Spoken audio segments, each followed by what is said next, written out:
새해 첫날 규모 7.6의 강진이 발생한 일본 이시카와현 노토반도에 지금도 여진이 이어지고 있습니다. 지진 피해가 속출하고 있는 가운데 현재까지 20명이 숨지고 수십 명이 부상한 것으로 파악되고 있는데 이 피해는 더 늘어날 것으로 보입니다. 일본 현지 연결해 보겠습니다. 김세호 특파원. 네, 도쿄입니다. 네, 어제 오후에 강진이 발생한 이후에 밤사이에도 지진이 계속됐는데 현재 지진 상황과 피해 내용부터 전해주시죠.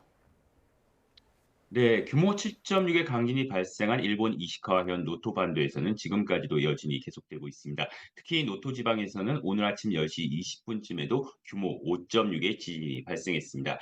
이번 강진으로 인한 피해도 속출하고 있는데요. 이시카와현에서는 지금까지 20명이 사망한 것으로 확인됐습니다. 또 수십 명이 부상을 입었고 아직도 무너진 가옥에는 미처 대피하지 못한 주민들이 남겨져 있다는 신고가 잇따르고 있습니다.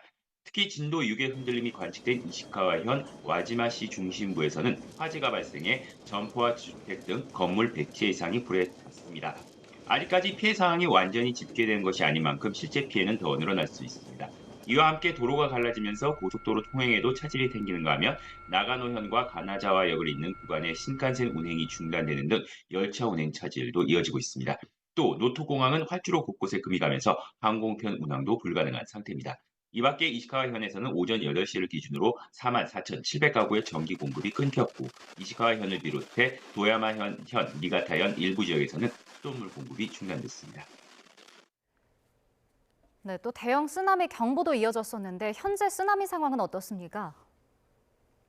네, 일본 기상청은 어제 대규모 쓰나미 경보를 발령한 바 있었는데요. 오늘 오전까지 쓰나미 주의보로 낮췄다가 아까 오전쯤 모두 주의보를 해제했습니다. 각 해안 지역에 도달한 쓰나미의 높이는 1m 내외로 파악되고 있습니다. 강진이 일어난 이시카와현 노토반도는 지진이 빈발한 지역인데요. 노토반도 북부에서는 지난 2022년 12월부터 지진 활동이 활발해졌고 지난 3년 동안 진도 1 이상 지진이 500회 이상 발생했습니다. 특히 지난해 5월에도 규모 6.5의 지진이 일어난 바 있습니다. 기상청은 앞으로 일주일 안에 규모 7 정도의 강진이 일어날 가능성이 있다고 경고했습니다. 지금까지 도쿄에서 전해드렸습니다.